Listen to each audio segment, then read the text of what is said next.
So ayan nga mga mare, dahil nga malapit lang ang fiesta dito sa aming bayan sa Masinloc, ayan, marami na namang food stall dito sa plaza at nag-aya nga dyan si Ate Maxine at Ate Margo na gusto nga daw nilang kumain sa labas dahil nga tapos na daw ang kanilang awarding at meron daw silang honor. O siya, sige pagbigyan natin, yan na ang kanilang simpleng reward. O diba? Kahit busy tayo, sige pagbigyan natin yan, bigyan natin ng oras ang ating mga anakis, hindi yung lagi na lang ay hindi pwede ganon. Syempre naha-hurt din ang mga yan. So dahil very good naman sila sa school, kaya sige pagbigyan. At syempre alam nyo na ang mikmik nyo, may nakita lang na pailaw-ilaw, hindi na niya napigilan ang kanyang damdamin. Charis. Talaga namang nagpabili talaga ang inyong ate mikmik ng pailaw-ilaw na yan, tapos mamaya sisirain na niya ulit yan. Hindi yan magtatagal ng 24 oras, maniwala na kayo sa akin, Mars.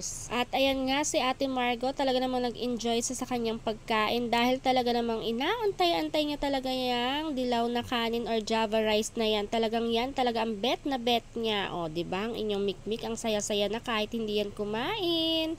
At ayan lang, pagkatapos ng aming pagkain, alam niyo na kung saan tayo dyan didiretso. Saan pa nga ba kundi sa Periyahan, o diba? Nag-tricycle na kami dahil magtatagal pa yan, Mars, kung kami ay maglalakad. So dahil nga maaga pa yan kaya medyo wala pang tao. At alam nyo na, ang inyong lola, hindi pwedeng magpagabi kaya alas 6 pa lang lumabas na kami ng mga bata para makauwi kami kaagad. O kaya naman, ayan, o diba, na-enjoy nila yung mga laro-laro nilang yan dahil iilan lang silang naglalaro dyan. Dahil siguro sobrang aga pa. Ay nako, kasi ayaw ko rin namang maabutan na kami ay maulanan, o diba, dahil nga may banta ng sama ng panahon ngayon. Sinamantala ko na rin naman yung pagkakataon na hindi pa nga umuulan or umaambon-ambon, kaya talagang lumabas na kami dyan at sinamahan ko na nga sila dito sa Periyahan para mamasyal at mag-rides ride daw sila. Kasi wala naman talagang ibang sasama sa kanila, Mars, kundi ako.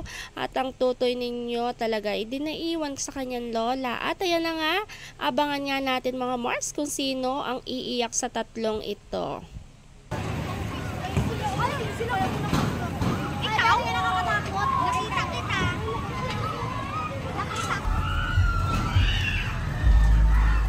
Saan po siya dyan sa harapan? Parang hindi naman sila natakot. Parang hindi naman natakot. Ay, nagpa-flash sila. Di ba ba? Sa harapan po siya. Hindi sila natakot?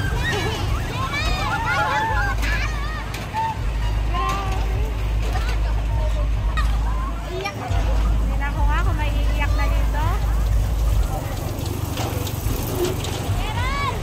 Hindi pa rin umiyak. Hindi nakakatakot. Kumusta ka? Pangatlong round. Tingnan natin kung may umiyak na. Panglima po. Na, pang-apat na rounds na. Happy mo na po. Gerald! Di ba natatakot? Opo, matindi ah. Last na to. Last na, umiiyak na siguro yung mga anak ko.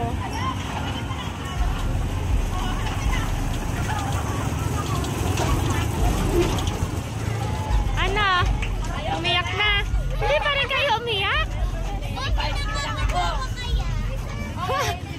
Nakakatawa, hindi nakakaiyak.